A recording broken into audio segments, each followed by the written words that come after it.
Big boss season 6 ഇന്നത്തെ ലൈവിലേക്ക് പോയ സമയത്ത് പ്രത്യേകിച്ച് സംഭവങ്ങളൊന്നും കാണാൻ സാധിച്ചില്ല. അതുകൊണ്ട് തന്നെ ഇന്നലെ ഒത്തിരിയധികം ആളുകൾ റിക്വസ്റ്റ് ചെയ്ത അഖിൽ മാരാറുടെ വീഡിയോ ഒന്ന് കാണാമെന്ന് വിചാരിച്ചു.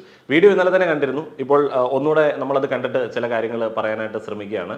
സിബിനെ കുറിച്ചിട്ട്, സിബിന്റെ പുറത്തു പോവലിനെ കുറിച്ചിട്ടും പുറത്ത് വന്നിട്ട് പറഞ്ഞ ചില കാര്യങ്ങളെ കുറിച്ചിട്ടും ഒരു വീഡിയോ ചെയ്തിരുന്നു. ആ ഒരു വീഡിയോ ചെയ്തതിന് ശേഷം ഞാനും ചില കാര്യങ്ങളൊക്കെ അവിടെ നിന്നും ഇവിടെ നിന്നൊക്കെ അറിഞ്ഞിരുന്നു. അപ്പോൾ അവിടെ നിന്നും ഇവിടെ നിന്നൊക്കെ അറിഞ്ഞ കാര്യങ്ങൾ വന്ന് പറയുന്നത് ശരിയല്ലാത്തതുകൊണ്ട് ഒന്നും പറഞ്ഞില്ല. ആ ഒരു വീഡിയോ ഞാൻ അൺലിസ്റ്റ് ചെയ്തിട്ടുമില്ല. ഞാനന്ന് വിചാരിച്ചു ആ ഒരു വീഡിയോ അൺലിസ്റ്റ് ചെയ്താലോ, കാരണം ഇങ്ങനെയുള്ള ചില ആരോപണങ്ങളൊക്കെ വരുന്നുണ്ട്. അപ്പോൾ അങ്ങനെയുള്ള ആരോപണങ്ങൾ നിലനിൽക്കുന്ന സമയത്ത് ഷോയുടെ ഭാഗത്ത് നിന്ന് എന്തെങ്കിലും മോശമായിട്ടുള്ള അപ്രോച്ചുകൾ ഉണ്ടെന്നുണ്ടെങ്കിൽ നമ്മൾ ഈ സിബിൻ പറഞ്ഞ കാര്യങ്ങൾ മാത്രം പറഞ്ഞ് വിമർശിക്കുന്നത് ശരിയല്ലല്ലോ. പിന്നീട് എനിക്ക് തോന്നി സിബിൻ പറയുന്നത് മാത്രം നമുക്ക് എടുക്കാൻ പറ്റുന്ന തരത്തിലേക്കുള്ള ഒരു സാധനവും സിബിൻ പറഞ്ഞിട്ടുമില്ല. ഇപ്പം സിബിൻ എന്തോ കോൺട്രാക്റ്റിന്റെ ഒരു അണ്ടറിലാണ് എന്ന് പറയുന്നു. അഖിൽ മാരാർക്ക് കോൺട്രാക്ട് ഉണ്ടോ? ഇല്ലേ? എന്തോ എല്ലാവരും എന്തോ ഒരു സംഭവത്തെ പേടിക്കുന്നുണ്ട്. പിന്നെ ഈ കോൺട്രാക്റ്റിനെ കുറിച്ചിട്ട് പറയുന്ന സമയത്ത് ഈ ലോ ഒക്കെ പഠിക്കുന്ന ആളുകൾക്കറിയാം, ഈ കോൺട്രാക്ട് എന്ന് പറയുന്നത് ഒരാളുടെ വാ മൂടി കെട്ടാൻ വേണ്ടിയുള്ള സംഭവമൊന്നുമല്ല. കോൺട്രാക്ട് എന്ന് പറയുന്നതിനകത്ത് നമുക്കൊരിക്കലും ഇല്ലീഗലായിട്ടുള്ള ഒരു സാധനവും എഴുതി ചേർക്കാൻ പറ്റില്ല. ഇവിടെ നടക്കുന്ന ക്രൈമോ അല്ലെങ്കിൽ ഇവിടെ നടക്കുന്ന അൺഎത്തിക്കലായിട്ടുള്ള നിങ്ങളെ ബാധിക്കുന്ന, നിങ്ങളുടെ ആരോഗ്യത്തെ ബാധിക്കുന്ന കാര്യങ്ങൾ പുറത്ത് പറയരുത് എന്നൊന്നും ഒരു കോൺട്രാക്റ്റിനകത്ത് എഴുതി വെക്കത്തുമില്ല. എഴുതി വെച്ച് കഴിഞ്ഞാൽ ആ ഒരു കോൺട്രാക്ട് വാലിഡും അല്ല. അപ്പോൾ പിന്നെ ആളുകൾ തുറന്നു പറയാനായിട്ട് പേടിക്കുന്ന എന്താണ് എന്നുള്ളത് എനിക്കറിയില്ല. അപ്പോൾ ആളുകൾ തുറന്നു പറഞ്ഞാൽ മാത്രമേ നമുക്കിത് കറക്റ്റായിട്ട് മനസ്സിലാവത്തുള്ളൂ. പിന്നെ ഓരോ ആളുകളുടെയും ഒരു സ്വാതന്ത്ര്യമാണ്. ഇപ്പോൾ എന്തെങ്കിലുമൊക്കെ പറഞ്ഞിട്ട് എന്തെങ്കിലും കേസോ വള്ളിയോ ഒക്കെ ആയിക്കഴിഞ്ഞാൽ അതിൻ്റെ പിറകെ നടക്കണം. ഈ ഏഷ്യാനെറ്റ് എന്ന് പറയുന്നത് നമ്മുടെ ഫ്ലവേഴ്സ് പോലെയോ അല്ലെങ്കിൽ മനോരമ പോലെയോ അമൃത പോലെയോ ഉള്ള ഒരു ചാനലൊന്നുമല്ല. ഏഷ്യാനെറ്റ് എന്ന് പറയുന്നത് ഒരു കോർപ്പറേറ്റ് ജയന്റിന്റെ ചാനലാണ്. അപ്പോൾ അവരുടേത് പക്ക കോർപ്പറേറ്റ് രീതികളാണ്. അപ്പോൾ അവരുടെ റവന്യൂവിന് വേണ്ടി ഏതൊരു മാർഗവും സ്വീകരിക്കുമെന്ന് ആരെങ്കിലും പറഞ്ഞു കഴിഞ്ഞാൽ വിശ്വസിക്കാതിരിക്കേണ്ട ആവശ്യമൊന്നും നമുക്കില്ല. കാരണം എന്താണെന്ന് വെച്ച് കഴിഞ്ഞാൽ അവരുടെ ഫോർമാറ്റ് അല്ലെങ്കിൽ അവരുടെ റവന്യൂ ജനറേറ്റിംഗ് മോഡലുകൾ അല്ലെങ്കിൽ അവർ മീഡിയ ഇൻഡസ്ട്രിയിൽ നിന്ന് ഉണ്ടാക്കിയ ഗെയിനുകളുടെയൊക്കെ പിറകിലേക്ക് പോകുന്ന സമയത്ത് ഇപ്പോൾ ഏഷ്യാനെറ്റ് മാത്രമല്ല, ഏഷ്യാനെറ്റിന് ഫണ്ട് ചെയ്തിരിക്കുന്ന ആ ഒരു കമ്പനിയുടെ മൊത്തത്തിലുള്ള ഒരു പരിപാടികളിലേക്ക് പോയി കഴിഞ്ഞാൽ അവിടെ ഇവിടെയൊക്കെ ഇങ്ങനെയുള്ള സംഭവങ്ങൾ കാണാനായിട്ട് സാധിക്കും. അഖിലിന്റെ വീഡിയോ ഇന്നലെ കണ്ട സമയത്ത് ഷോയ്ക്കെതിരെ പറഞ്ഞ കാര്യങ്ങൾ, അതിനകത്ത് ന്യായം ഉണ്ടെന്നുണ്ടെങ്കിൽ അതൊക്കെ അന്വേഷിക്കേണ്ടതാണ്. അത് ഇങ്ങനെ പറയുന്ന സമയത്തും ഈ കണ്ടസ്റ്റൻസിനെ കുറിച്ചിട്ട് പറഞ്ഞൊരു കാര്യമുണ്ടല്ലോ, അത് ഇവരെ ബാധിക്കുമോ എന്നുള്ള ഒരു ഡൗട്ടുണ്ട്. ഏതായാലും ആ ഒരു വീഡിയോയിലേക്ക് പോവാം. പ്രിയമുള്ളവരെ, ഞാൻ കാര്യങ്ങൾ പറഞ്ഞങ്ങ് ക്ലോസ് ചെയ്തോളാം. നിങ്ങൾ റിപ്പീറ്റ് പിന്നെ എപ്പോഴാണെന്ന് വെച്ചാൽ നിങ്ങൾ കേട്ടാൽ മതി. ഞാനിപ്പോൾ ഈ ലൈവിൽ വരാനുണ്ടായ ഏറ്റവും പ്രധാനപ്പെട്ട കാര്യമെന്ന് പറയുന്നത് ഇന്ന് ദിവസം രാവിലെ കുറച്ച് വിഷയങ്ങൾ ഞാൻ സംസാരിക്കുകയുണ്ടായിട്ടുണ്ടായിരുന്നു. അതിനുള്ള പ്രധാനപ്പെട്ട കാരണം ബിഗ് ബോസ് എന്ന് പറയുന്ന ഷോയോട് നീതി പുലർത്താത്ത ഏഷ്യാനെറ്റിന്റെ തലപ്പത്തിരിക്കുന്ന ചിലരുടെ നെറുകേടുകൾ വളരെ കൃത്യമായിട്ട് അറിയാവുന്ന ഒരാളാണ് ഞാൻ. അതിൻ്റെ അർത്ഥം അത് വെച്ചിട്ട് കഴിഞ്ഞ മുമ്പെങ്ങാണ്ട് റോബിൻ ഇറങ്ങിയിട്ട് ആൾക്കാരുടെ അടുത്ത് എന്തോ പറഞ്ഞെന്നോ, അപ്പം നന്ദികേട് കാണിക്കരുതെന്ന് പറഞ്ഞിട്ടോ. എനിക്കെതിരെ നിങ്ങൾ ആദ്യം മനസ്സിലാക്കണം, ഞാനിത് പറഞ്ഞത് എനിക്ക് വേണ്ടിയിട്ടല്ല. എനിക്ക് എന്തെങ്കിലും പ്രശ്നങ്ങൾ ഏഷ്യാനെറ്റിന്റെ ഭാഗത്തു നിന്നോ ബിഗ് ബോസിന്റെ അധികൃത ഭാഗത്തു നിന്നോ ഒന്നും ഉണ്ടായിട്ടില്ല എന്ന് മാത്രമല്ല, വളരെ കൂളായിട്ട് മുന്നോട്ട് പോയിക്കൊണ്ടിരിക്കുന്ന ഒരാളാണ് ഞാൻ സിനിമകൾ ചെയ്യാൻ നിൽക്കുന്ന ഒരാളാണ് ഞാൻ. എന്നെ സംബന്ധിച്ച് ഏഷ്യാനെറ്റുമായിട്ടും ഈ പറയുന്ന വ്യക്തികളുമായിട്ട് ഉണ്ടാവുന്ന എല്ലാ ബന്ധങ്ങളും എനിക്ക് എൻ്റെ ഭാവി ജീവിതത്തിൽ എനിക്ക് ഗുണകരമായി മാറത്തേ ഉള്ളൂ. എനിക്കിതെല്ലാം കണ്ട് മിണ്ടാതെ പഞ്ചമുച്ചം മുടക്കി പിടിച്ച് നിശബ്ദനായിട്ടിരിക്കാം. എനിക്ക് യാതൊരു പ്രശ്നങ്ങളുമില്ല. എൻ്റെ ജീവിതത്തിൽ നേട്ടങ്ങൾ മാത്രമേ ഉണ്ടാവൂ. അതുപോലൊന്നുമല്ല റോബിൻ്റെ മുൻകാലത്ത് സംഭവിച്ചത്. റോബിനുമായിട്ടുണ്ടായിട്ടുള്ള വിഷയത്തിൽ, റോബിന് വ്യക്തിപരമായിട്ടുണ്ടായിട്ടുള്ള ദേഷ്യത്തിൽ റോബിൻ ആ ഷോയ്ക്കെതിരെ പറഞ്ഞത് കണക്കോ ഒന്നുമല്ല ഞാനിവിടെ പറഞ്ഞത്. എനിക്ക് വ്യക്തിപരമായിട്ട് യാതൊരു പ്രശ്നങ്ങളും ഇല്ല എന്ന് മാത്രമല്ല, എല്ലാവരുമായും സൗഹൃദത്തിലാണ്. 2 ദിവസങ്ങൾക്ക് മുമ്പ് ഏഷ്യാനെറ്റിൻ്റെ 50-ാം ദിവസത്തിനെ തുടർന്ന് ഒരു ആശംസ എടുത്ത് അയച്ചു കൊടുക്കണമെന്ന് പറഞ്ഞപ്പോഴും ഞാനൊരു മറുപടി പറഞ്ഞു. വെറും നാറി പൊഴുത്തുകൊണ്ടിരിക്കുന്ന ഒരു ഷോയാണ്. എന്നാലും ആ ഷോയോടുള്ള ഒരു സ്നേഹത്തിൻ്റെ പുറത്ത് എന്നെ ജനങ്ങളെ അറിയിച്ചു കൊടുത്തത് ബിഗ് ബോസ് എന്ന ഷോ ആയതുകൊണ്ട് ഞാനൊരു ആശംസ വീഡിയോ എടുത്ത് അയച്ചു തരാം എന്ന് പറഞ്ഞു തന്നെ ആശംസാ വീഡിയോ എടുത്ത് അയച്ചു കൊടുത്തത് ഞാനാണ്. പക്ഷേ ഞാനിത് പറയാൻ കാരണം, ഈ ബിഗ് ബോസിൽ നിന്ന് പുറത്താക്കപ്പെട്ട സിബിൻ എന്ന് പറയുന്ന ചെറുപ്പക്കാരനെ ഭ്രാന്തനാക്കി ചിത്രീകരിച്ചുകൊണ്ട് ഏഷ്യാനെറ്റിന്റെ തലപ്പത്തിരിക്കുന്ന ചില നാറികൾ നടത്തിയ നെറുകേടിനെതിരെ പറയാതിരിക്കാൻ ഞാൻ സിനിമ പൂർണ്ണമായിട്ടും വേണ്ടെന്ന് വെക്കും. ഞാൻ പൂർണ്ണമായും എൻ്റെ സിനിമയെ വേണ്ടെന്ന് വെക്കും. ഇവന്മാർ എന്നെ മാക്സിമം പോയി കഴിഞ്ഞാൽ തൊലിക്കാൻ പോകുന്നത് അഖിൽ സിനിമയിൽ നിൽക്കുന്ന ഒരാളാണ്, ഏഷ്യാനെറ്റുമായിട്ട് ബന്ധം വേണം, അല്ലെങ്കിൽ ഈ ഇരിക്കുന്ന ഈ 2 പേര് കേട്ടോ, അധികം ആൾക്കാരൊന്നുമില്ല, 2 പേരേ ഉള്ളൂ ഇതിൻ്റെ പിന്നിൽ. അല്ലാതെ ഏഷ്യാനെറ്റിൻ്റെ ഓൾ ഇന്ത്യ ബിസിനസ് ഹെഡ് എന്ന് പറയുന്ന കിഷൻ എന്ന് പറയുന്ന അദ്ദേഹം വളരെ നല്ല മനുഷ്യനാണ്. അദ്ദേഹത്തിനോടൊക്കെയുള്ള വ്യക്തിപരമായിട്ടുള്ള സ്നേഹവും താല്പര്യവും കൊണ്ടാണ്. അതേപോലെ എൻ്റെ സുഹൃത്തുക്കൾ ധാരാളം പേര് അവിടെ ഉണ്ട്. അവരോടൊക്കെയുള്ള സ്നേഹം കൊണ്ടാണ് ഇവന്മാരുടെ ഈ 4 തരങ്ങൾക്കെതിരെ നമ്മൾ ഇത്രയും നാളും മിണ്ടാതിരുന്നത്. ഇതിൽ വന്നു പോയിട്ടുള്ള പല മത്സരാർത്ഥികൾക്കും ഈ സ്ത്രീകളെ ഇവന്മാർ ഉപയോഗിച്ചിട്ടുള്ള രീതികൾ, പല മത്സരാർത്ഥികൾക്കും പണം പറഞ്ഞിട്ട് ആ പണത്തിന്റെ കാശിന്റെ ഷെയർ വാങ്ങി പല മത്സരാർത്ഥികളെയും ബിഗ് ബോസിൽ കയറ്റിയതുൾപ്പെടെയുള്ള വിഷയങ്ങൾ, ഇത്തരം ഒരുപാട് നാറിയ പരിപാടികൾ ഇവരൊക്കെ കാണിച്ചിട്ടുണ്ടായതുകൊണ്ട് ഞാനിത് പിന്നെ ഏഷ്യാനെറ്റുമായിട്ട് ബന്ധപ്പെട്ട് നമുക്കൊരു കോൺട്രാക്ട് ഉണ്ടായിരുന്നു. ആ കോൺട്രാക്റ്റിനോടൊരു നീതി പുലർത്തണം. അതുകൊണ്ട് തന്നെ ഞാൻ ആ കോൺട്രാക്റ്റിനോട് നീതി പുലർത്തിയതിന് ശേഷം ഇപ്പോൾ ഇത് പറയാനുള്ളൊരു കാരണമെന്ന് പറയുന്നത്, ഞാൻ ഇന്നേ ദിവസമാണ് അറിയുന്നത് സിബിൻ എന്ന് പറയുന്ന ചെറുപ്പക്കാരൻ ഒരിക്കലും ആ ഷോയിൽ നിന്ന് പുറത്തു പോകണമെന്ന് ആഗ്രഹിച്ചിരുന്നതല്ല. അവനെ ആ ഹൗസിനുള്ളിൽ വെച്ചിട്ട് മെൻ്റൽ അതായത് നമ്മൾ ഈ ഡിപ്രഷനും ബൈപ്പോളർ ഡിസീസിനും കൊടുക്കുന്ന ഡ്രഗ് ഇത്രയും കാലവും കഴിക്കാത്ത ഒരു ചെറുപ്പക്കാരനെ ഭ്രാന്തനാക്കി മാറ്റുക എന്നുള്ള ഉദ്ദേശത്തോട് കൂടിയിട്ട് ഈ ഡ്രഗ് കൊടുത്ത് അവനെ പുറത്താക്കണം എന്ന് അതിനുള്ളിലുള്ള ചിലർ പറഞ്ഞു എന്നുള്ളത്, ഞങ്ങളുടെ ഷോ 1 മുതൽ 5 വരെ സീസണിന്റെ ഷോ ഡയറക്ടറായിരുന്ന അർജുൻ എന്ന് പറയുന്ന മനുഷ്യൻ ഈ ഷോയിൽ നിന്ന് ഇറങ്ങിപ്പോയി എന്ന ഒരു യാഥാർത്ഥ്യം കൂടി നിങ്ങൾ തിരിച്ചറിയണം. ഇത് കേൾക്കുന്ന സമയത്ത് അഖിൽമാരാർക്കൊപ്പവും സിബിനൊപ്പം ഒക്കെ നമുക്ക് നിന്നാൽ മതി. കാരണം നമ്മളുടെ ചുറ്റുപാടുകളിലുള്ള ആളുകളാണ്. അപ്പോൾ അവരുടെ ഒരു ബുദ്ധിമുട്ടിനെ കുറിച്ചിട്ടാണ് അവർ സംസാരിക്കുന്നത്, അവർക്ക് നേരിട്ട അനുഭവത്തെ കുറിച്ചിട്ടാണ് അവർ സംസാരിക്കുന്നത്. ഇപ്പോൾ ഒരു കോർപ്പറേറ്റ് ജയന്റിന്റെ ഒപ്പം നിന്നിട്ട് പ്രത്യേകിച്ച് നമുക്ക് ഒന്നും കിട്ടേണ്ടതൊന്നുമില്ല. പിന്നെ ഇതിന്റെ അവസാനം തൊട്ട്, ഇപ്പം അഖിൽമാരാർ പറഞ്ഞതിന്റെ അവസാനം തൊട്ട് നമ്മളെടുത്ത് നോക്കുകയാണെന്നുണ്ടെങ്കിൽ ഭ്രാന്തനാക്കാൻ വേണ്ടിയുള്ള മരുന്ന്, അപ്പം അത് ശരിക്കും പറഞ്ഞാൽ പുള്ളി ഒരു ആവേശത്തിനങ്ങ് പറഞ്ഞായിരിക്കും, അങ്ങനെയൊക്കെ കൊടുക്കാനൊന്നും പറ്റത്തൊന്നുമില്ല. ഇപ്പോൾ ഭ്രാന്തനാക്കാൻ വേണ്ടിയുള്ള ഒരു മരുന്ന് ഒരു ഷോയിൽ ഒരു ഡോക്ടർ പ്രിസ്ക്രൈബ് ചെയ്യും എന്ന് എനിക്ക് തോന്നുന്നില്ല. കാരണം അത് ആ ഡോക്ടറെ ബാധിക്കുന്ന ഒരു സംഗതിയാണ്. പിന്നെ സിബിൻ ബിഗ് ബോസ് ഷോയിൽ പലതവണ പറഞ്ഞൊരു കാര്യമുണ്ട്, അദ്ദേഹത്തിന് ഒരു ട്രോമയുണ്ട്, അദ്ദേഹത്തിന് മറ്റേ ഓഡിറ്ററി ഹാലൂസിനേഷൻ, ഇങ്ങനെ ആരോ പറയുന്നത് പോലെ കേൾക്കുന്നുണ്ട്, അപ്പോൾ അദ്ദേഹത്തിന് തീരെ പറ്റുന്നില്ല, അപ്പോൾ അദ്ദേഹം മറ്റേ പുറത്തൊക്കെ പോയി നോക്കുന്നുണ്ട്. അപ്പോൾ എന്തെങ്കിലും ആൻറ്റി ഡിപ്രസൻറ്റ് കൊടുത്തോ എന്നുള്ളത് നമുക്കറിയില്ല. അപ്പോൾ ഈ ആൻറ്റി ഡിപ്രസൻറ്റ് എന്ന് പറയുന്നത് ഇപ്പം ഈ ബൈപ്പോളാറിന് ഇപ്പോൾ ഇവർ പറയുന്ന ഒരു സംഭവം ഉണ്ടല്ലോ, ബൈപ്പോളാറിനും അല്ലെങ്കിൽ മറ്റേ ആങ്സൈറ്റി, അതേപോലെ തന്നെ ഡിപ്രഷൻ, ഇതിനൊക്കെ കുറിച്ച് കൊടുക്കുന്നതാണ്. ഇപ്പോൾ ഈ ആൻറ്റി ഡിപ്രസൻറ്റ് കഴിക്കുന്നത് കൊണ്ട് ഇതിൻ്റെ സൈഡ് എഫക്ട്സ് എന്ന് പറയുന്നത് എങ്ങനെയാണ്, കണ്ടിന്യൂസ് ആയിട്ട് ഇത് യൂസ് ചെയ്യുന്ന സമയത്തൊക്കെയാണ്. പക്ഷേ ആൻറ്റി ഡിപ്രസൻറ്റ് കൊടുക്കേണ്ട സമയത്ത് കൊടുക്കും. അതിപ്പം ഡിപ്രഷൻ കേസുകളിലൊക്കെ ആണെങ്കിലും പിള്ളേർക്ക് മറ്റേ ഈ എക്സാം ഒക്കെ വരുന്ന സമയത്ത് ഭയങ്കരമായിട്ട് എന്തോ, അപ്പോൾ ആ സമയത്തൊക്കെ കൊടുക്കുന്നതാണ് എന്നുള്ളതാണ് എനിക്ക് തോന്നുന്നത്. അത്ര ആധികാരികമായിട്ട് ഞാൻ പറയാനായിട്ട് ശ്രമിക്കുന്നില്ല. അങ്ങനെയുള്ള ആൻറ്റി ഡിപ്രസൻറ്റുകൾ കൊടുത്തതുകൊണ്ട് ഭ്രാന്തനാക്കാൻ നോക്കി എന്നൊക്കെയാണോ എന്നുള്ളത് എനിക്കറിയില്ല. ഏതായാലും ഈ കമ്മ്യൂണിക്കേഷൻ എങ്ങനെയാണല്ലോ, ഇങ്ങനെ അങ്ങോട്ടും ഇങ്ങോട്ടും പറഞ്ഞ് വരുമ്പോഴത്തേന് മാറിപ്പോകും. അപ്പോൾ സിബിൻ്റെ ആ ഒരു സമയത്തെ, ഇപ്പം നമ്മൾ കണ്ട ലൈവിലെ ആ ഒരു അപ്രോച്ച് കാണുന്ന സമയത്ത് ഡോക്ടർ അങ്ങനെ പ്രിസ്ക്രൈബ് ചെയ്തതാണ് എന്നുണ്ടെങ്കിൽ നമുക്കതിനകത്തൊന്നും പറയാൻ പറ്റില്ല. ഭ്രാന്തനാക്കാൻ വേണ്ടി കൊടുത്തു എന്നൊക്കെ പറഞ്ഞു കഴിഞ്ഞാൽ അത് വലിയ സീരിയസ് ആയിട്ടുള്ള ആരോപണമാണ്. അവിടെ മടിക്കേണ്ട ആവശ്യമൊന്നുമില്ല. അവിടെ നമ്മൾ കോൺട്രാക്ട് ഉണ്ടെന്ന് പറഞ്ഞ് മടിക്കേണ്ട ആവശ്യമൊന്നുമില്ല. സിബിന് വേണേൽ പറയാം, എന്നെ നിർബന്ധിപ്പിച്ച് ഇങ്ങനെ ഒരു മരുന്ന് കഴിപ്പിച്ചു, എനിക്ക് യാതൊരുവിധ പ്രശ്നങ്ങൾ ഉണ്ടായിരുന്നില്ല, അപ്പോൾ അതൊക്കെ പറയാം. പിന്നെ നമുക്ക് ഇതിന് വലിയ പരിമിതിയുണ്ട്, നമുക്ക് അറിയാത്ത കാര്യങ്ങളാണ്. പക്ഷേ എന്നാലും ഞാൻ ഈ ഒരു കാര്യത്തെക്കുറിച്ചിട്ട് പറയുന്നത് എന്താണെന്ന് വെച്ച് കഴിഞ്ഞാൽ, ഒരു കോമൺ തെറ്റിദ്ധാരണ ഇതിൻ്റെ കൂടെ പരന്നു കഴിഞ്ഞാൽ ഭയങ്കര മോശമാണല്ലോ. ഈ ആൻറ്റി ഡിപ്രസൻറ്റ് അല്ലെങ്കിൽ ഡിപ്രഷന് വേണ്ടി കൊടുക്കുന്ന മരുന്നുകൾ, നമ്മുടെ നാട്ടിലൊരു വലിയ മിത്തുണ്ട്, ഈ മരുന്നൊക്കെ കഴിച്ചു കഴിഞ്ഞാൽ ഭ്രാന്തനായി പോവും എന്നൊക്കെയുള്ള.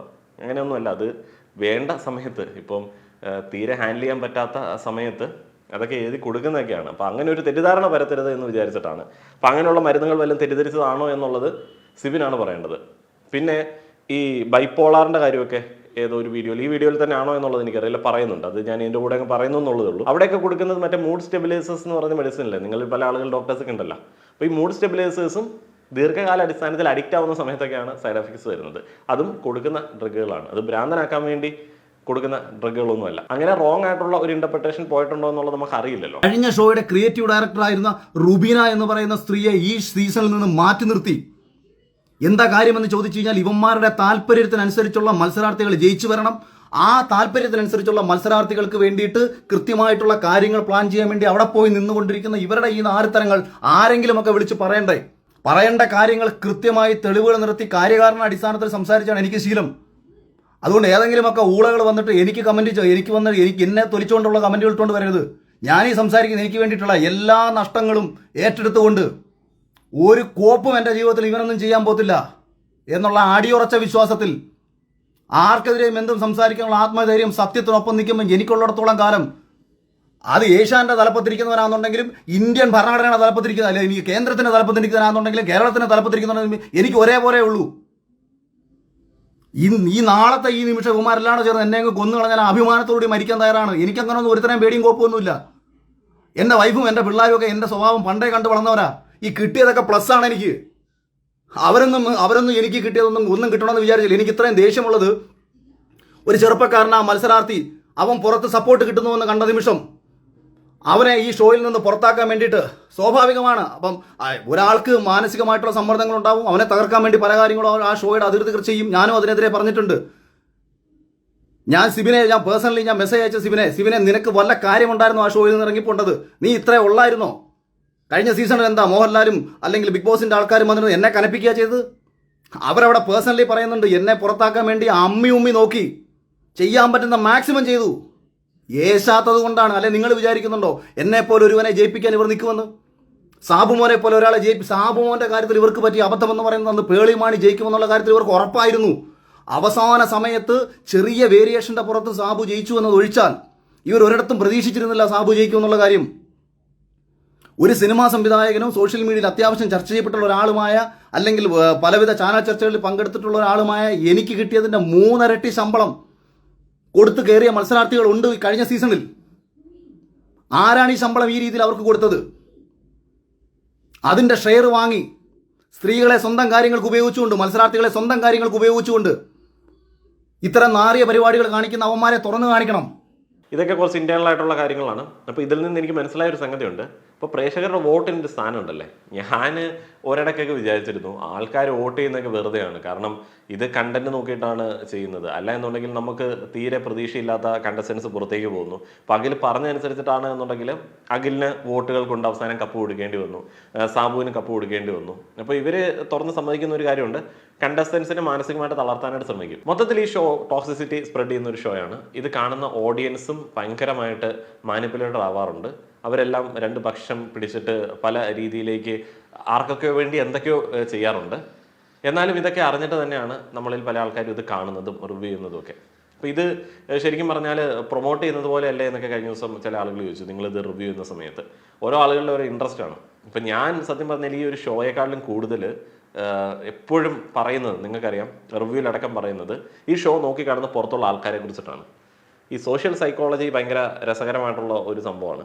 നമ്മുടെ ചുറ്റുപാടുകൾ എങ്ങനെയാണ്, ആളുകൾ എങ്ങനെയാണ് ഒരു കാര്യത്തെ എടുക്കുന്നത്, എന്താണ് അവരുടെ മെൻറ്റാലിറ്റി എന്നുള്ളതൊക്കെ മനസ്സിലാക്കാൻ ഇത്തരത്തിലുള്ള ഷോ കൊണ്ട് പറ്റും. അപ്പോൾ ആ ഒരു ഇൻട്രസ്റ്റാണ് നമ്മൾ ചെയ്യുന്നത്. പിന്നെ ഇതിനകത്തൊക്കെ ലാഭം ഉണ്ടെന്നേ, കണ്ടസ്റ്റൻസിന് ലാഭമുണ്ട്, പ്രതികരിക്കുന്ന ആളുകൾക്ക് ലാഭമുണ്ട്, റിവ്യൂ അപ്ലോഡ് ചെയ്യുന്ന ആളുകൾക്ക് ലാഭമുണ്ട്, ടെലിവിഷൻ ചാനലിന് ലാഭമുണ്ട്, പരസ്യ കമ്പനികൾക്ക് ലാഭമുണ്ട്, ഡിസ്നിക്ക് ലാഭമുണ്ട്, എല്ലാവർക്കും ലാഭമുണ്ട്. ഇത് ലാഭം ഉണ്ടാക്കാൻ വേണ്ടിയുള്ള പരിപാടിയാണ്. അപ്പോൾ കണ്ടസ്റ്റൻസിൽ പല ആളുകളും ഈ ഒരു ഷോയുടെ ഫോർമാറ്റിനെ കുറിച്ച് വ്യക്തമായി പഠിച്ചിട്ട് തന്നെയാണ് അതിനകത്തേക്ക് പോകുന്നത്. അതേപോലെ എത്ര കോർപ്പറേറ്റ് ആണ് എന്ന് പറഞ്ഞാലും ഇതിൻ്റെ അകത്തൊക്കെ നമ്മളുടെ നാട്ടിലെ ആൾക്കാരൊക്കെ ഉണ്ടാവുമല്ലോ. അപ്പോൾ എല്ലാം ഒന്നും അത്ര റൈറ്റ് ആയിട്ടൊന്നും ആയിരിക്കില്ല. ഇപ്പോൾ കണ്ടസ്റ്റൻസിന് കൂടുതൽ ശമ്പളം വാങ്ങിച്ചു കൊടുക്കാൻ കമ്മീഷൻ തരണം എന്ന് പറയുന്ന ആൾക്കാരില്ല എന്ന് നമുക്ക് പറയാൻ പറ്റില്ല. അതൊക്കെ പോസിബിൾ ആയിരിക്കാം. ക്രമക്കേടുകൾ കാണിക്കുന്ന ആളുകൾ ഉണ്ടായിരിക്കാം. അതൊക്കെ ചെയ്യാൻ പറ്റുന്ന സംഗതിയാണ്. അപ്പോൾ അതെല്ലാം ഇവർ പറയുന്നതിനകത്ത് നമുക്ക് വിശ്വസിക്കാൻ പറ്റുന്ന തരത്തിലേക്കുള്ളത് തന്നെയാണ്. ആരോപണങ്ങൾ ഇഷ്ടം പോലെ നമ്മുടെ നാട്ടിൽ എപ്പോഴും നമുക്ക് കാണാൻ പറ്റും. ഈ ആരോപണങ്ങളുടെ ഭാഗമായിട്ടുള്ള തെളിവുകളോ അപ്പോൾ അതുമായി ബന്ധപ്പെട്ട ഒരു മുന്നോട്ടേക്ക് പോക്കോ അപ്ഡേഷനോ നമുക്ക് കാണാൻ പറ്റില്ല. എല്ലാ ആൾക്കാരും എല്ലാം എന്ന് പറയും, എന്നിട്ട് പറയും ഇന്ന കോൺട്രാക്റ്റ് ഉണ്ട്, ഇന്ന സംഭവം ഉണ്ട് എന്നൊക്കെ. പക്ഷേ ഇപ്പോൾ സിബിൻ്റെ കേസൊക്കെ കേട്ട സമയത്ത് അതിനകത്ത് ന്യായം ഉണ്ട് എന്നുണ്ടെങ്കിൽ അതിനെതിരെ ഇവർ പ്രതികരിക്കേണ്ടതാണ്. അപ്പോൾ അത് സിബിൻ സംസാരിക്കേണ്ടതാണ്. കാരണം അവർ ഉന്നയിക്കുന്ന കാര്യം സിമ്പിൾ അല്ലെന്നേ. ഒരു ഡോക്ടർ പ്രിസ്ക്രിപ്ഷൻ ഡ്രഗുകൾ വേറെ എന്തോ, ഇപ്പം നമ്മളോട് ഏത് ഡ്രഗാണെന്ന് പറഞ്ഞിട്ടില്ല, വേറെന്തോ അസുഖം മൂർച്ഛിക്കാൻ വേണ്ടിയുള്ളത് കൊടുത്തു എന്നൊക്കെ പറയുന്ന സമയത്ത് അത് സീരിയസ് ആയിട്ടുള്ള ഒരു അലിഗേഷനാണ്. അപ്പോൾ അതൊക്കെ അതൊന്നും ഈ കോൺട്രാക്ട് ഉള്ളത് കൊണ്ട് പറയാതിരിക്കേണ്ട സംഗതിയൊന്നും. സോഷ്യൽ മീഡിയയിൽ അത്യാവശ്യം ചർച്ച ചെയ്യപ്പെട്ടുള്ള ഒരാളുമായ അല്ലെങ്കിൽ പലവിധ ചാനൽ ചർച്ചകളിൽ പങ്കെടുത്തിട്ടുള്ള ഒരാളുമായ എനിക്ക് കിട്ടിയതിന്റെ 3 ഇരട്ടി ശമ്പളം കൊടുത്തു കയറിയ മത്സരാർത്ഥികൾ ഉണ്ട് കഴിഞ്ഞ സീസണിൽ. ആരാണ് ഈ ശമ്പളം ഈ രീതിയിൽ അവർക്ക് കൊടുത്തത്? അതിന്റെ ഷെയർ വാങ്ങി സ്ത്രീകളെ സ്വന്തം കാര്യങ്ങൾക്ക് ഉപയോഗിച്ചുകൊണ്ട്, മത്സരാർത്ഥികളെ സ്വന്തം കാര്യങ്ങൾക്ക് ഉപയോഗിച്ചുകൊണ്ട് ഇത്തരം നാറിയ പരിപാടികൾ കാണിക്കുന്ന അവന്മാരെ തുറന്നു കാണിക്കണം. അത് ഇമാതിരി പുഴുത്തു നാറിയ ഒരു ഷോ 50 ദിവസമായിട്ട് ഈ സമൂഹത്തിൽ ഈ ഷോ ഇത്രയേറെ നെഗറ്റീവായി പൊയ്ക്കൊണ്ടിരിക്കുമ്പോഴും മോഹൻലാലിനെ പോലും പറഞ്ഞു പറ്റിച്ച് ഇതെന്തോ മഹത്തരമാണെന്ന് കാണിച്ച് വീഡിയോ ഇട്ടേക്കാണ് 50ാമത്തെ ദിവസം. നാണം കെട്ട് ഞാൻ രാവിലെ പറഞ്ഞു, അതായത് ഈ വെറും പാപ്പരാസികളുടെ സ്വഭാവമുണ്ട്, അല്ലെന്നുണ്ടെങ്കിൽ റീച്ചിന് വേണ്ടിയിട്ടും കാശിന് വേണ്ടിയിട്ടും ചെയ്യുന്ന ചില നാറിയ മാധ്യമ പ്രവർത്തകരുണ്ട്. ആരുടെയും അടിയിൽ ഒളിക്യാമറ കൊണ്ടുവച്ച് പകർത്തിയെടുക്കുന്ന വിഷ്വലുകൾക്ക് വലിയ പ്രാധാന്യമുണ്ടാവും. അത്തരം പ്രാധാന്യങ്ങളല്ല ബിഗ് ബോസ് പോലത്തെ ഒരു ഷോയിൽ കാണിക്കേണ്ടത്. സമൂഹത്തിന്റെ പ്രതിഫലനമാകണം ബിഗ് ബോസ് പോലത്തെ ഒരു ഷോ. അത് യവന്മാരുടെയൊക്കെ നാറിയ സ്വന്തം സ്വാർത്ഥ താല്പര്യങ്ങൾ സംരക്ഷിക്കാൻ വേണ്ടിയിട്ട് പെണ്ണുങ്ങളെ കൂടെ വിളിച്ച് കിടത്തിയിട്ട് അല്ലെങ്കിൽ പെണ്ണുങ്ങളുടെ കയ്യിൽ നിന്ന് കാശ് മേടിച്ചിട്ട് അല്ലെങ്കിൽ മത്സരാർത്ഥികളെ കാശും മേടിച്ചിട്ട് അവരെ ജയിപ്പിക്കാൻ വേണ്ടിയിട്ട് കാണിക്കുന്ന നാരത്തരമാകരുത് ഒരു ഷോ, അതും പ്രേക്ഷകരുടെ വോട്ടെന്ന് പറഞ്ഞ് മുന്നോ നീയൊക്കെ എന്തോ കാണിച്ചോ? സദുദ്ദേശം ആയിരിക്കും അഖിൽ മാരാർക്കുള്ളത്. എന്നാലും അദ്ദേഹം പറഞ്ഞു വരുന്ന സമയത്ത് സംഭവിക്കുന്നത് എന്നാന്ന് വെച്ച് കഴിഞ്ഞാൽ ഈ ഒരു റിയാലിറ്റി ഷോ കാണുന്ന ഇതിന്റെ പ്രേക്ഷക മജോറിറ്റിയിലെ അല്ലെങ്കിൽ റിവ്യൂവേഴ്സിലെ മജോറിറ്റിയിലെ ടോക്സിസിറ്റി സ്പ്രെഡ് ചെയ്യുന്ന ആൾക്കാരെ നമുക്കറിയാം. അപ്പോൾ അവരിലേക്കാണ് ഈ കൂടെ കിടന്നു അല്ലെങ്കിൽ കൂടെ വിളിച്ച് കിടത്തി എന്നൊക്കെയുള്ള സാധനം ഇങ്ങനെ ആരോപണം ഉന്നയിക്കുന്നത്. അപ്പം അതിനകത്ത് ഇപ്പം ഇത് ഒരാൾക്കെതിരെ ഉള്ള ഒരു അലിഗേഷനാണ്, അതിന് വ്യക്തമായിട്ടുള്ള പ്രൂഫോ അല്ലെങ്കിൽ എന്തെങ്കിലും മൊഴികളുടെ അടിസ്ഥാനത്തിലോ അല്ലെങ്കിൽ ആരെങ്കിലും പുറത്തേക്ക് കൊണ്ടുവരികയാണെന്നുണ്ടെങ്കിൽ ഓക്കെ. ഇതല്ലാതെയൊക്കെ പറയുന്ന സമയത്ത് സംഭവിക്കുന്നത് എന്നാന്ന് വെച്ച് കഴിഞ്ഞാൽ ഈ മറ്റേ വലിയ ന്യായവാദം പറയുന്ന വൃത്തികെട്ട ഓഡിയൻസിൽ കുറേ ആൾക്കാർ അവർക്ക് ഇഷ്ടമില്ലാത്ത സ്ത്രീ കണ്ടസ്റ്റൻസിനെ ഇനിയിപ്പം ഇത് പറഞ്ഞിട്ട് സ്ലട്ട് ഷെയിം ചെയ്യും. അവർ കൂടെ കിടന്നിട്ടാണ്, അവർക്ക് കപ്പ് കിട്ടിയത് കൂടെ കിടന്നിട്ടാണ്. അപ്പോൾ ഈ സദുദ്ദേശം ഭയങ്കര മോശമായിട്ടുള്ള ഒരു രീതിയിലേക്ക് മാറുന്ന കാഴ്ചയാണ് എനിക്കിപ്പോൾ കാണാൻ പറ്റുന്നത്. ഇപ്പോൾ തന്നെ കമൻറ്റ് ബോക്സ് എടുത്ത് നോക്കിക്കോളുക. അപ്പോൾ ആരുടെയൊക്കെ കൂടെ കിടന്നിട്ടുണ്ടാവും എന്നുള്ളത് വളരെ മാന്യന്മാരായിട്ടുള്ള പ്രേക്ഷകരിൽ ഒരു കൂട്ടം ആളുകൾ ഇപ്പോൾ തന്നെ പറഞ്ഞു തുടങ്ങിയിട്ടുണ്ടാവും. അപ്പോൾ ഈ ചുമ്മാ ഇങ്ങനെ ആരോപണം അടിച്ചു വിടുന്നതിനോട് എനിക്ക് പേഴ്സണലി വലിയ യോജിപ്പൊന്നുമില്ല. നിങ്ങൾ എന്തെങ്കിലും ഒരു കാര്യം വളരെ സ്ട്രോങ് ആയിട്ട് പറയുകയാണെന്നുണ്ടെങ്കിൽ ധൈര്യമായിട്ട് വന്ന് പറയുക. ഇവിടെ എല്ലാ ആൾക്കാരും നിങ്ങൾക്കൊപ്പം നിൽക്കാനായിട്ട് റെഡിയാണ്. അപ്പോൾ ചുമ്മാ വന്നിട്ട് ഈ മറ്റേ റോബിൻ പറഞ്ഞതുപോലെയൊക്കെ അഖിൽ മാരാറും ആ ഒരു റേഞ്ചിലേക്ക് വരാതിരിക്കുന്നത് നമ്മൾ പ്രേക്ഷകരുടെ ഒരു ആഗ്രഹമാണ്. നിങ്ങൾ ഈ പറയുന്ന കാര്യങ്ങൾക്ക് വേണ്ടി ശക്തമായിട്ട് ഇറങ്ങുകയാണെന്നുണ്ടെങ്കിൽ ഒരു പ്രേക്ഷകൻ എന്നുള്ള നിലയിൽ, അതേപോലെ തന്നെ ഒരു സോഷ്യൽ മീഡിയ ഇൻഫ്ലുവൻസർ എന്നുള്ള നിലയിൽ ഞാനും എല്ലാ തരത്തിലും സപ്പോർട്ട് ചെയ്യും. പക്ഷേ ഇത് ഭയങ്കര മോശമായിട്ട് ബാധിക്കുമെന്നുള്ള നല്ല ഡൗട്ട് എനിക്കുണ്ട്. അപ്പോൾ ഐഡിയ സ്റ്റാർസ് ഇങ്ങനെ നടക്കുന്നുണ്ടല്ലോ, ഡാൻസ് പ്രോഗ്രാമുകളുടെ റിയാലിറ്റി ഷോ നടക്കുന്നുണ്ടല്ലോ, അത് നിന്റെയൊക്കെ സ്വന്തം താല്പര്യത്തിന് നീയൊക്കെ തോന്നിയത് നമുക്ക് ചെയ്തോ.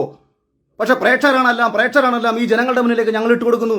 മറ്റേതാ മഴയാ കോടയാ മറ്റേതാ കേരളത്തിൽ ഏറ്റവും കൂടുതൽ ജനങ്ങൾ സ്നേഹിക്കുന്ന ഒരു മനുഷ്യനെ ശനിയാഴ്ച ഞായറാഴ്ച പിടിച്ചു നിർത്തിയിട്ട് കേരളത്തിൽ മനുഷ്യരെ കോമാളിയാക്കുന്നു. മോഹൻലാൽ എന്താ നിന്റെ കളിപ്പാവകളോ? കാശ് കൊടുത്ത ആ മനുഷ്യനെ ഈ സമൂഹത്തിന്റെ തെരുവിളി കേൾപ്പിക്കേണ്ട കാര്യമുണ്ടോ? ആ മനുഷ്യനെ സ്നേഹിക്കുന്ന എത്രയോ മനുഷ്യരൊന്നും ആ മനുഷ്യനെ തെരുവിളിച്ചുകൊണ്ടിരിക്കുകയാണ്. ആരാണ് ഇതിന് കാരണക്കാർ? ഈ ഷോയുടെ പിന്നിൽ വ്യക്തമായിട്ടുള്ള കച്ചവട താല്പര്യമുണ്ട്. അത് ആദ്യം മുതൽ തന്നെ ഞാൻ പല വീഡിയോസിൽ പറഞ്ഞിട്ടുണ്ടെന്ന് എനിക്ക് തോന്നുന്നു. മലയാളത്തിലെ ഒരു ടെലിവിഷൻ ചാനലിൽ റൺ ചെയ്യുന്ന പ്രോഗ്രാമാണ്. അപ്പം ആ ഒരു ചാനൽ കാണുന്ന പ്രേക്ഷക മജോറിറ്റിയുടെ ടേസ്റ്റിനനുസരിച്ചിട്ട് ഇതിനെ സെറ്റ് ചെയ്യണം. അപ്പോൾ അതിൻ്റെ ഭാഗമായിട്ട് ഈ കരച്ചിലും പിടിച്ചിലും പൊട്ടിത്തകരലും ഒക്കെ വേണ്ടി വരും. അപ്പോൾ അതിന് പറ്റുന്ന തരത്തിലേക്കുള്ള കണ്ടസ്റ്റൻസിനെയാണ് ഇവർ കുറേയധികം ആളുകളെങ്കിലും സെലക്ട് ചെയ്തിട്ടുണ്ടാവുക. എനിക്ക് പല കണ്ടസ്റ്റൻസിൻ്റെയും പ്രൊഫൈൽ നോക്കിയ സമയത്ത് എനിക്ക് തോന്നി എന്തെങ്കിലുമൊക്കെ തരത്തിൽ ഡിപ്രഷൻ ഫേസിൽ കൂടെയൊക്കെ കടന്നു പോയിട്ടുള്ള കുറേയധികം ആളുകളൊക്കെയാണ് കണ്ടസ്റ്റൻസ് ആയിട്ട് വന്നിട്ടുള്ളത്. ഇപ്പം ലാസ്റ്റ് സീസണിലൊക്കെ ആണെങ്കിലും തീരെ പറ്റാത്ത ഒരുമാതിരി സൈക്കാട്രിക് എന്ന് നമുക്ക് തോന്നുന്ന 1-2 ആളുകളൊക്കെ വന്നിട്ടുണ്ടായിരുന്നു. അപ്പം ഇത് ആ ഒരു രീതിയിലുള്ള കണ്ടന്റ് ഉണ്ടാക്കാൻ വേണ്ടിയുള്ള കച്ചവട പരിപാടിയായിട്ട് എനിക്ക് തോന്നാറുണ്ട്. അതേപോലെ മറ്റേ ലാലേട്ടനെ വീക്കെൻഡിൽ കൊണ്ടുവന്നിട്ട് ഒരു സ്ക്രിപ്റ്റും കൊടുത്തിട്ട് അവിടെ നിർത്തി കാണിക്കുന്ന പരിപാടി, അതിപ്പം ലാലേട്ടൻ മറ്റേ അഖിൽ മാരാർ പറയുന്നത് പോലെ കളിപ്പാവയൊന്നുമല്ലല്ലോ. അപ്പം അദ്ദേഹത്തിനും ചിന്തിക്കാനുള്ള ശേഷിയും കാര്യങ്ങളൊക്കെ ഉണ്ട്. അപ്പം അദ്ദേഹത്തിനും ഈ ഒരു സ്ക്രിപ്റ്റൊക്കെ വായിക്കുന്ന സമയത്ത്, ഷോ കാണുന്ന സമയത്ത് മനസ്സിലാക്കാൻ പറ്റുന്ന സംഗതികളേ ഉള്ളൂ. അപ്പം അതിൻ്റെ അകത്ത് കണ്ടന്റ് ഉണ്ടാക്കാൻ വേണ്ടി അപ്പോൾ ലാലേട്ടനെ മാത്രം എടുത്തങ്ങ് മാറ്റി വെച്ചിട്ട് നമുക്ക് ഈ ഷോ അല്ലെങ്കിൽ അതിൻ്റെ അണിയറ പ്രവർത്തകർ മോശമാണ്, ലാലേട്ടൻ ഒന്നും അറിയാത്തൊരു പാവാണ് എന്ന് പറഞ്ഞിട്ട് കാര്യമൊന്നുമില്ല. അതൊക്കെ ഹോസ്റ്റ് ചെയ്യുന്ന വ്യക്തി വായിച്ച് മനസ്സിലാക്കേണ്ട കാര്യങ്ങളൊക്കെയാണ്. അപ്പം ഞാൻ ലാലേട്ടനെ അതിൽ നിന്ന് അങ്ങോട്ട് മാറ്റി നിർത്താൻ ഉദ്ദേശിക്കുന്നില്ല. അപ്പോൾ ഈ പ്രേക്ഷക മജോറിറ്റി ഉണ്ടല്ലോ, അപ്പോൾ അവർക്ക് വേണ്ട കണ്ടന്റ് ഉണ്ടാക്കാൻ വേണ്ടി കണഞ്ഞ പരിശ്രമമാണ്. ഇപ്പോൾ ഈ മറ്റേ ടോക്സിസിറ്റിയെ കുറിച്ചിട്ട് ഇപ്പോൾ ഇവർ വന്ന് പറയുന്ന സമയത്ത്, സിബിൻ്റെ പുറത്താക്കലിനെ കുറിച്ചിട്ട് ഇവർ വന്ന് പറയുന്ന സമയത്ത് ഇവർക്കൊപ്പം നിൽക്കുന്ന പ്രേക്ഷക മജോറിറ്റി തന്നെയാണ് വീക്കെൻഡ് എപ്പിസോഡുകളിൽ അവർക്ക് ഇഷ്ടമില്ലാത്ത കണ്ടസ്റ്റൻസിനെ മാനസികമായിട്ട് തളർത്തി ആൾക്കൂട്ട വിചാരണ നടത്തി എന്നാ പറയുന്നത് അവരെ ഡിഫെയിം ചെയ്യാനായിട്ട് മുറവിളി കൂട്ടുന്നത്. അതുകൊണ്ട് ഇതിനൊന്നും പ്രത്യേകിച്ച് സൊല്യൂഷൻ ഒന്നുമില്ല. അപ്പോൾ ഇവരെന്താണ് ഉദ്ദേശിക്കുന്നുള്ളത് നോക്കട്ടെ. പുറത്താക്കിയിട്ട് അവനെ വിളിച്ച് വരട്ടുകയാണ്. അവൻ മിണ്ടിയാൽ അവനെ തട്ടിക്കളയും, അവൻ മിണ്ടിയാൽ അവനെ തൊലിച്ചു കളയും. ഈ കോൺട്രാക്ട് ഉണ്ട്.